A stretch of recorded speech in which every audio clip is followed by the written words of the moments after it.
सर्वप्रथम सर्वांना जय भीम।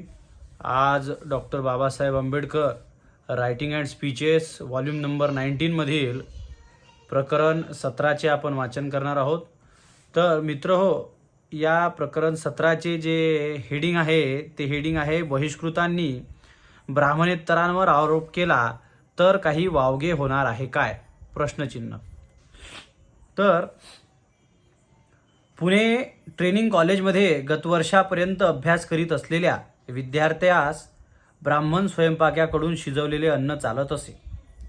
बाबासाहेब लिहितात, पुणे ट्रेनिंग कॉलेजमध्ये गतवर्षापर्यंत अभ्यास करीत असलेल्या विद्यार्थ्यास ब्राह्मण स्वयंपाक्याकडून शिजवलेले अन्न चालत असे। या 30-35 वर्षाच्या जुन्या वहिवाटीविरुद्ध गेल्या साली ब्राह्मणेतर विद्यार्थ्यांनी चळवळ करून आपणास ब्राह्मणाच्या हातचे जेवण खाण्यास भाग न पाडता ब्राह्मणेतराची जेवणाची व्यवस्था निराळी करण्यात यावी अशी मागणी केली। आपल्या मागणीत जोर यावा म्हणून ट्रेनिंग कॉलेजमध्ये शिकत असलेल्या बहिष्कृत विद्यार्थ्याचा पाठिंबा मागण्यात आला। ब्राह्मणेतरांकडून एका कॉलेज हॉलमध्ये तुम्ही आम्ही शेजारी बसून पंगत करू असे आश्वासन मिळाल्यावर बहिष्कृत विद्यार्थ्यांनी त्यांच्या मागणीस दुजोरा दिला। नंतर वरिष्ठ अधिकारी यांच्याकडे या बाबतीत ब्राह्मणेतर व बहिष्कृत विद्यार्थ्यांच्या सह्यानिशी 1-2 अर्ज रवाना झाले। त्याच सुमारास त्या काळी शिक्षण मंत्री असलेले भास्करराव जाधव यांनी ट्रेनिंग कॉलेजला भेट दिली। त्यावेळी विचारपूस करताना ब्राह्मणेतर विद्यार्थ्यांनी आमचे जेवण स्वतंत्र असावे, आम्ही बहिष्कृत विद्यार्थ्यास भोजन हॉलमध्ये एका पंक्तीस जेवायास घेऊ व या सर्व मागासलेल्या विद्यार्थ्यांचा पाठिंबा आहे असे जाहीर केले। हे ऐकून शिक्षण मंत्र्यांनी तुमच्या म्हणण्याप्रमाणे लवकरच व्यवस्था करू असे आश्वासन सुद्धा दिले। गेल्या सालच्या ऑगस्ट 1 ही जेवणाची नवीन व्यवस्था अंमलात आली व भोजन हॉलमध्ये पडदा घालून त्यांचे 2 विभाग ब्राह्मणेतरांकरिता करण्यात आले। पहिल्या दिवशी जेवणाची घंटी झाल्यानंतर बहिष्कृत वर्गातील विद्यार्थी अगोदर कसल्याच प्रकारची सूचना न मिळाल्या कारणाने जेव्हा ब्राह्मणेतरांकडून करिता राखून ठेवलेल्या हॉलमध्ये जेवण्याकरिता गेले तेव्हा त्यांना आत घेण्यात आले नाही। म्हणजे जेव्हा मागणी करण्याची वेळ आली तेव्हा जे ब्राह्मणेतर आहेत, बहिष्कृत सोडून जे ब्राह्मणेतर लोक आहेत, विद्यार्थी आहेत, त्यांनी बहिष्कृतांना सुद्धा जेवणासाठी एका हॉलमध्ये आम्ही परवानगी देऊ, म्हणजे त्यांना सोबत बसून जेवण करू असं सांगितलं। परंतु जेव्हा त्याप्रमाणे त्या मागणीला मान्यता मिळाली त्यानंतर जेव्हा बाबासाहेब लिहितात की पहिल्या दिवशी जेवणाची घंटी झाल्यानंतर बहिष्कृत वर्गातील विद्यार्थी अगोदर कसल्याच प्रकारची सूचना न मिळाल्या कारणाने जेव्हा ब्राह्मणेतरांकरिता राखून ठेवलेल्या हॉलमध्ये जेवणाकरिता गेले तेव्हा त्यांना आत घेण्यात आले नाही। याचे कारण विचारता असे सांगण्यात आले की जागा अपुरी असल्यामुळे तुम्हा सध्या आत बसवता येत नाही, तुम्ही नेहमीच्या जागेतच जेवा।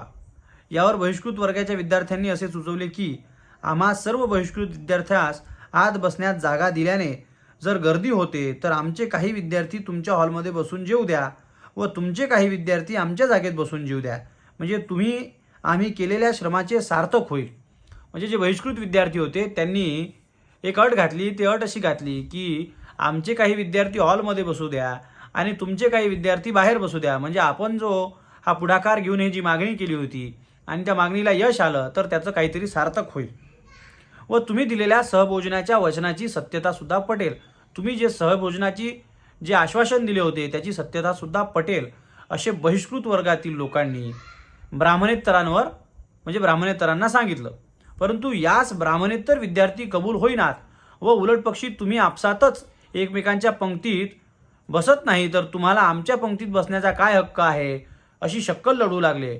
परंतु या युक्तिवादास देखील बहिष्कृत वर्गाच्या विद्यार्थ्यांनी वाव राहू दिला नाही, कारण लगेच नागपंचमीच्या दिवशी बहिष्कृत समाजात मोडणाऱ्या सर्व जातींच्या विद्यार्थ्यांनी मोठ्या आनंदाने एक पंक्ती बसून ब्राह्मणेतरांचे तोंड बंद केले। तरी पण ब्राह्मणेतर विद्यार्थिनी आपला सोवळेपणा कायम ठेवून बहिष्कृत विद्यार्थ्यास दिलेले वचन पाळण्याचे धैर्य दाखवले नाही। देशाचे नाव व आपलं गाव ही कुटील नीतिमत्ता ब्राह्मण लोक अंमलात आणतात असा ब्राह्मणेतरांचा ब्राह्मणांवर नेहमीच आरोप बहिष्कृतांनी ब्राह्मणेतरांवर जर केला तर त्यात काही वावगे होणार आहे काय? म्हणजे बाबासाहेब म्हणतात की देशाचे नाव व आपला गाव ही जी कुटील नीतिमत्ता आहे हे ब्राह्मण लोक अंमलात आणतात, असा आरोप ब्राह्मणेतर जे विद्यार्थी आहेत किंवा ब्राह्मणेतर लोक आहेत ते ब्राह्मणांवर नेहमी करतात.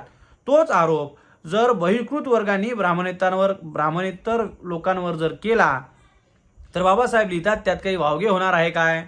बहिष्कृत वर्गांनी ब्राह्मणेतर चळवळीत भाग घेऊन त्या चळवळीचा पुरस्कार करावा असे सांगणाऱ्या दिनमित्राच्या संपादकाला या ट्रेनिंग कॉलेजमध्ये घडलेल्या नीच प्रकाराचा आम्ही आहेर करतो.